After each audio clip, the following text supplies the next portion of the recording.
Wanna be Ryan the Great, and today we are previewing and predicting the NBA Finals. As we do know, on the Eastern Conference side of things, the Miami Heat defeated the Boston Celtics, and on the Western Conference side of things, the Denver Nuggets ended up defeating the Los Angeles Lakers. So we're talking about my picks and, just all that, the picks, why, my argument against why. Also, some injury update news. Tyler Hero, he is expected to return in Game 3 of the NBA Finals. They probably ruled him out for the entire playoffs because Miami probably didn't think they were going to be there as an organization. But we're going to get right into it. But before we get right into it, guys, make sure you subscribe with the post notifications on. Go subscribe to my brother, Leading the Great Vlogs. Make sure you guys go subscribe to my second channel at Ryan the Great. Make sure you guys go follow me on Twitter at Ryan the Great RTG. And make sure you guys go follow me on Twitch at Ryan the Great Podcast. Without further ado, ladies and gentlemen, let's go right into the video. Obviously, as we know, Miami Heat, they are the second 8th seed in NBA history to get to the NBA Finals. The New York Knicks did it back in 1990. I've been coughing so much these past few days. Sorry there, but the New York Knicks did it back in 1999, and the Denver Nuggets is their first time in the NBA Finals in franchise history. So, I'm going to go right to the chase. I do have the Denver Nuggets winning in 6 games of the Finals. Listen, I understand the Miami Heat overall as a team, their star players do have Finals experience, but there are some guys on this team that do have some experience here.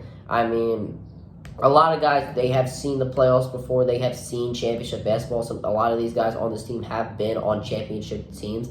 A lot of these guys do know what it takes to win. Obviously, Jokic, an amazing player, Nikola Jokic, Jamal Murray, Michael Porter Jr., and their bench has really stepped up in these playoffs. I really like what Bruce Brown did in the Lakers series. Caldwell Pope, he's been able to knock down a few threes in these playoffs. What's Caldwell Pope's? Caldwell Pope, he's averaging 41% from 3 throughout these playoffs. Denver Nuggets overall, the team only shooting 38% from the three-point land, but Kentavious Caldwell Pope has been able to,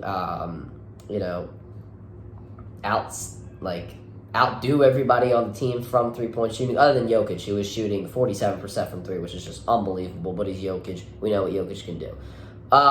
So the reason I will take the Nuggets in 6 games is because I don't think they're going to have all the momentum coming off from that Lakers series. They haven't played in about a week. You're not going to have a lot of momentum, if really any, coming into a game that's happening for you guys tomorrow. Miami, they just played on Monday. They're going to have a little bit coming in. Do I think Miami will win Game 1? I'm not too sure. I have not made my pick for that.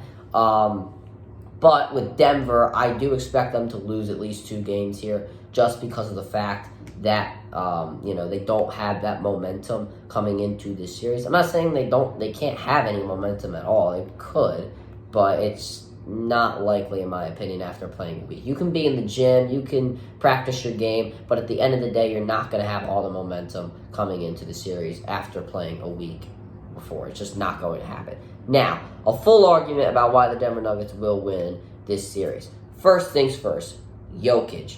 Now, I understand, Adebayo, Defensive Player of the Year candidate, but when you look at what Jokic could do to Anthony Davis in the post, Jokic could power him down really, really well. Davis looked like a mouse in the house when Jokic was powering him down. Now, Adebayo, someone who is smaller, I highly doubt that he will be able to outmuscle Nikola Jokic. And Miami, they're going to have to bring in a lot of double teams. So what's one thing Jokic has been great at? Passing. He is averaging 10.3 assists in these playoffs. So, he's no scrub passing the ball. So he can easily kick it out to somebody for a 3 or a wide open jumper. So that's one reason I think could generate some points for Denver. Also, zone defense. Something Miami did against Boston was a 2-3 zone defense.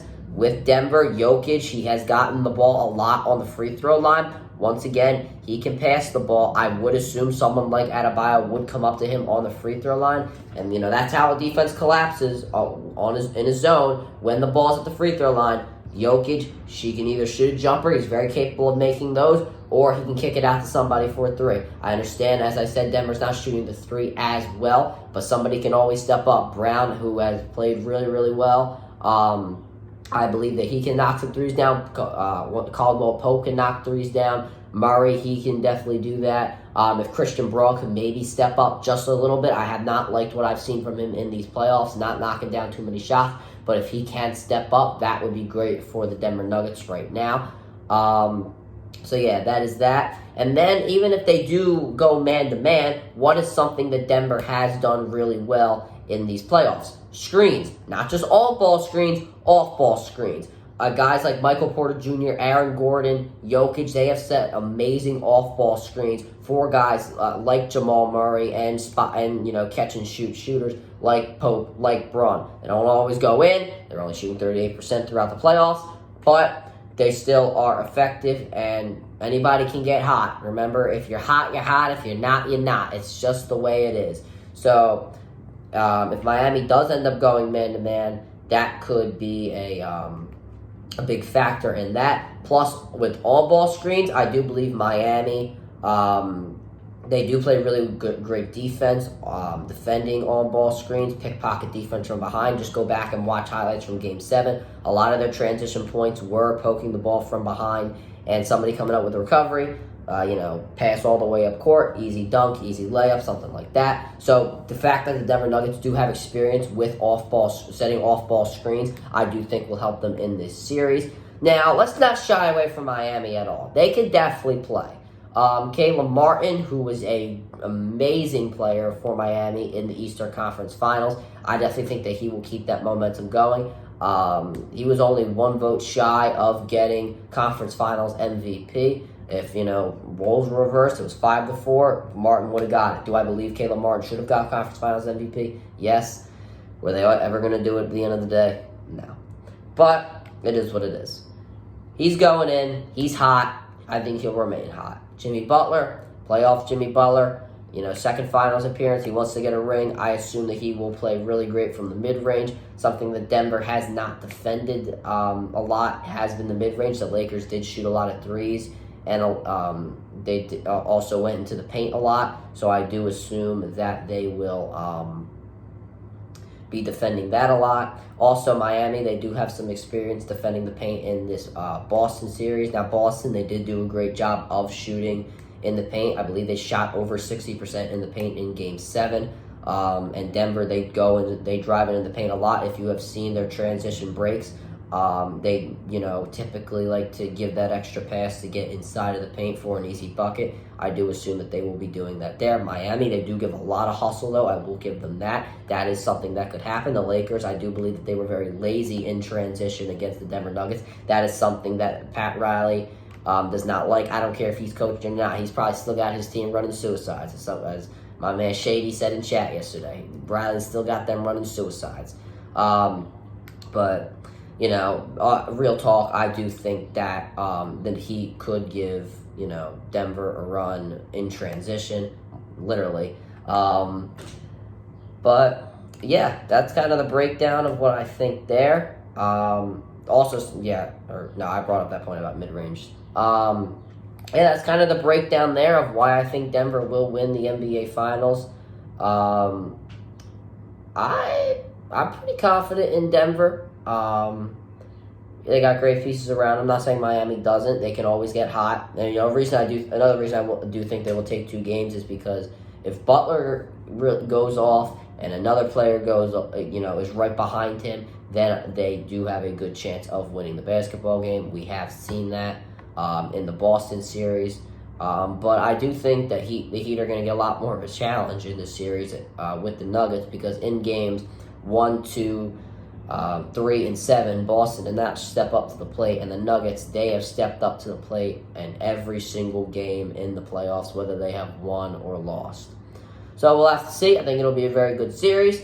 I have Denver winning in 6 games, and we'll just have to see. I haven't really seen any experts pick winning the finals, but I mean, I count as an expert, right?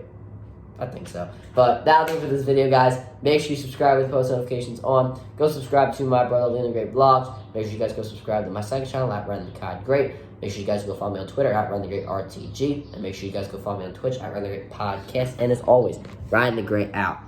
Peace.